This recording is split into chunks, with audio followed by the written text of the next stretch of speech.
I want to start today with two numbers, and I want you to really, visualize the gap between them. Okay. Because it tells this massive story about the year we just lived through. It's a story about hype, reality, and the people getting caught in the gears. Right. So the first number is 4,000. That is roughly the number of job cuts in the U.S. that were officially attributed to artificial intelligence in 2023. 4,000. I mean, it's a statistic, sure. Yeah. But in an economy the size of the U.S., that's barely a rounding error. It's nothing. You wouldn't even see it on a macro chart. Negligible. Exactly. Now let's look at 2024. That number didn't just double, it didn't triple, it skyrocketed to 55,000. Wow. A 13-fold increase in 1 year. That's staggering. I mean, if you just looked at those headlines, you'd have to assume that in the span of 12 months, the technology just made some kind of quantum leap. Right. You'd assume the robots finally arrived, walked into the cubicles, and just started doing the work better than the humans. But that's the catch. They haven't. And that is exactly what we are unpacking today. We're doing a deep dive into this phenomenon that's distorting the labor market. It's called AI washing. And we're basing this on a really sharp piece of analysis by Dr. Jonathan Westover. It's called AI washing and the phantom productivity paradox. And the central argument Westover makes is, well, it's fascinating. He's saying a huge chunk of those 55,000 layoffs, they're not happening because AI is actually doing the job. Oh, okay. They're happening because companies need to say AI is doing the job. It sounds a lot like greenwashing, doesn't it? The mechanism feels identical. It's the exact same playbook. Think about it. With greenwashing, a massive oil company slaps a green leaf on its logo, right? And runs an ad about solar. Even though 99% of their business is still drilling. Exactly. They do it because customers want to buy sustainability. With AI washing, executives claim they're restructuring for an AI-driven future because that is what Wall Street wants to buy. It's a strategic misattribution. So you take a really boring, painful decision like cutting costs because your margins are getting squeezed. Or you just bloated your staff during the pandemic. Right, and you dress it up in this sci-fi costume to make it look like innovation. Precisely. If a CEO gets on an earnings call and says, we ran out of money, so we're firing people, the stock tanks. It signals failure. Of course. But if that same CEO says, we are pivoting to a digital-first automated workforce to capture the future, the stock goes up. One looks like a retreat, the other looks like a strategy. And the market rewards the visionary, even if the reality on the ground is just absolute chaos. Total chaos. Let's get into the mechanics of that chaos, because the source material brings up this very specific structural problem. They call it the temporal mismatch. That sounds like something from a movie. It does, but in a corporate setting, it seems actually devastating. Oh, it is. It's the core deception here. Yeah. Essentially, companies are firing people now based on the anticipated capabilities of AI in the future.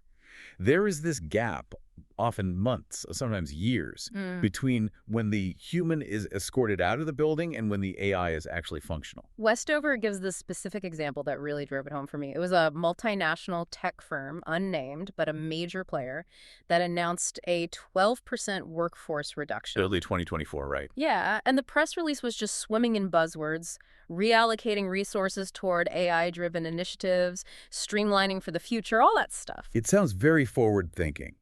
It's what an investor wants to hear. It implies they have a secret weapon ready to go. But then the internal reality leaked out about 6 months later, and what did they find? Let me guess. The AI wasn't ready. It was basically vaporware, still in pilot phases. Buggy. It wasn't integrated into the workflow at all. And that's where you get the phantom productivity. You've removed the human productivity, the people actually doing the work. Yeah. You expect the AI productivity to fill that void immediately.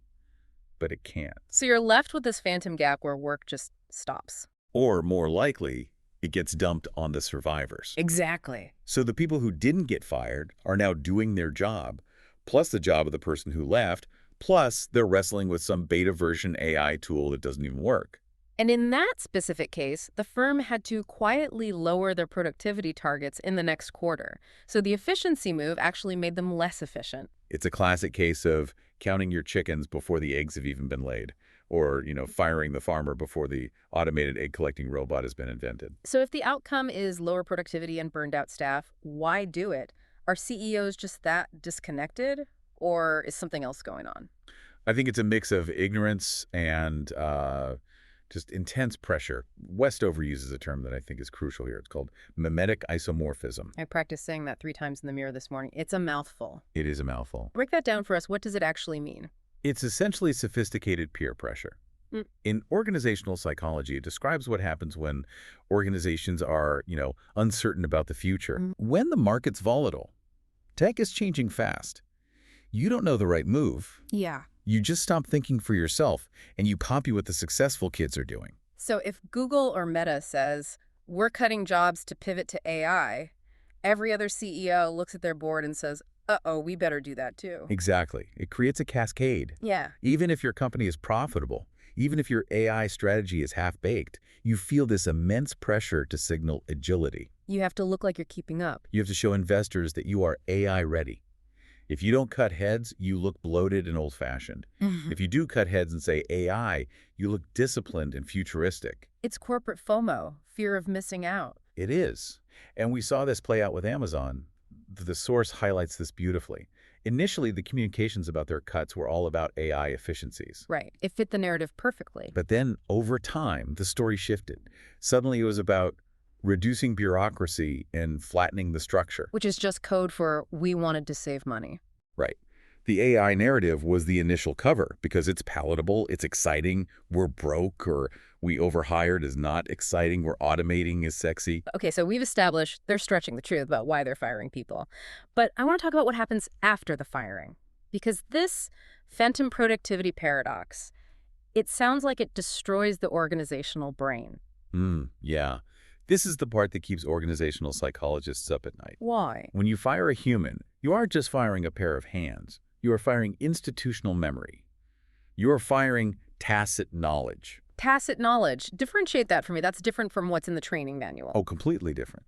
Explicit knowledge is what's written down, the handbook, the SOPs. Tacit knowledge is the feel of the job. The unwritten rules. Exactly. Yeah. It's knowing that client A gets grumpy if you email them before 10 a.m.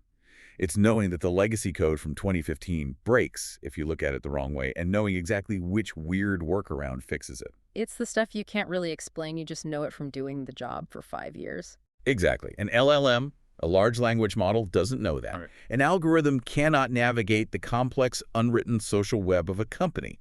When you fire the person who holds that knowledge, it is gone forever. The notes had a great example from the tech sector. Companies were firing senior engineers because they thought, hey, we have AI coding assistants now. We could just hire cheap junior developers, give them the AI, and they'll be just as good. Which is a fundamental misunderstanding of what a senior engineer even does. It is. The AI can write lines of code. It can generate syntax perfectly, but it cannot do system-level architectural judgment. It doesn't know why the system was built that way. So what happened? You had junior staff armed with AI just generating mountains of code. More code means more productivity, right? Isn't that the metric? In this case, no. They generated more lines of code, sure, but the code didn't integrate. It was bloated. It was insecure. It didn't account for how module A talks to module B. So you just get more noise, less signal. And you get product delays.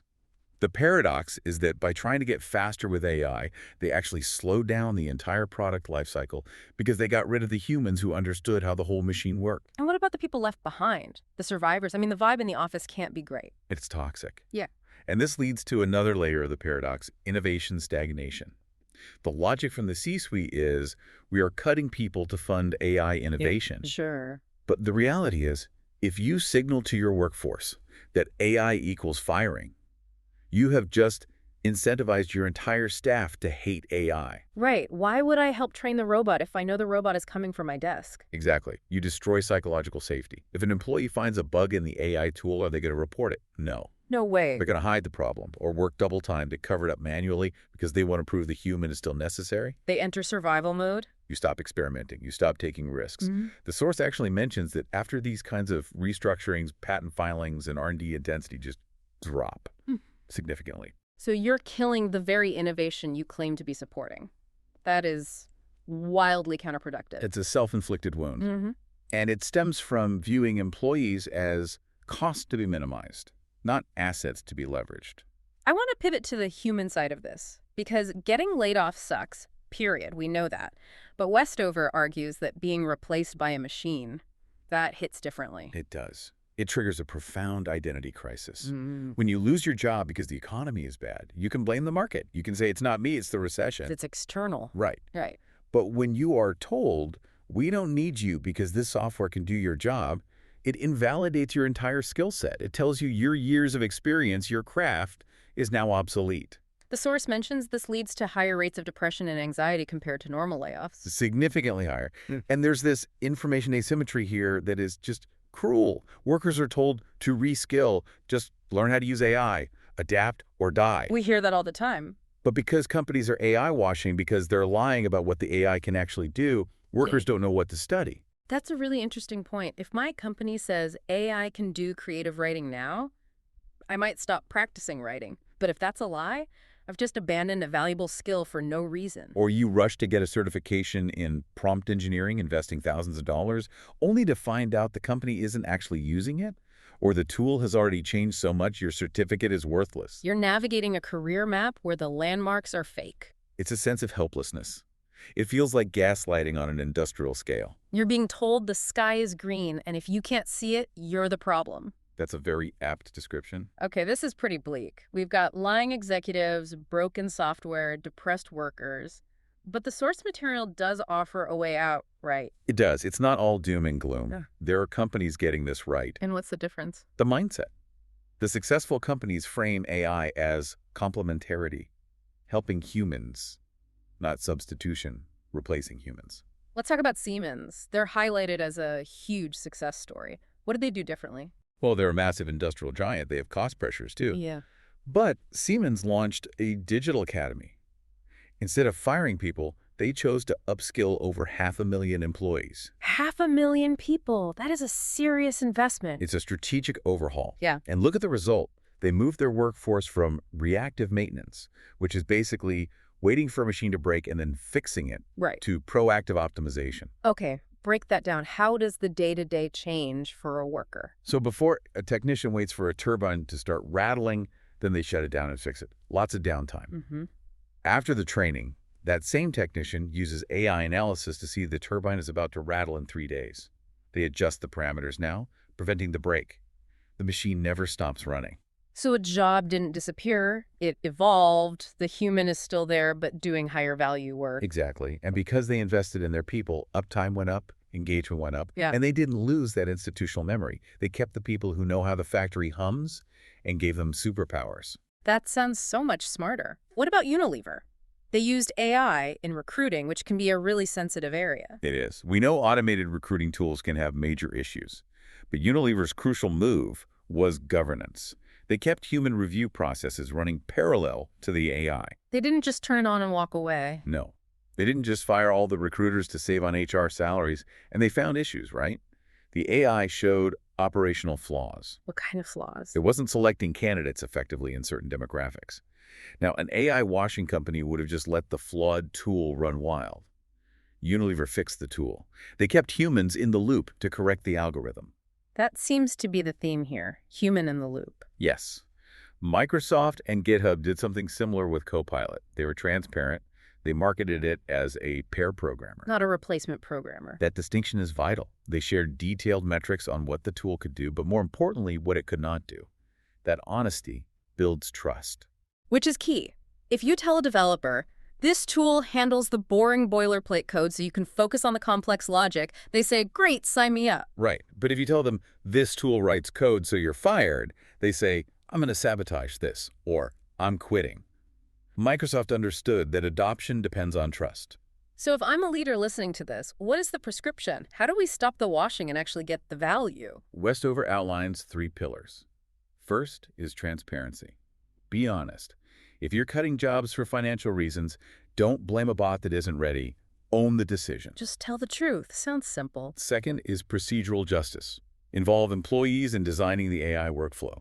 The person doing the job knows the job better than the developer building the AI. Ask the human how the tool should help them. Design it with them, not for them.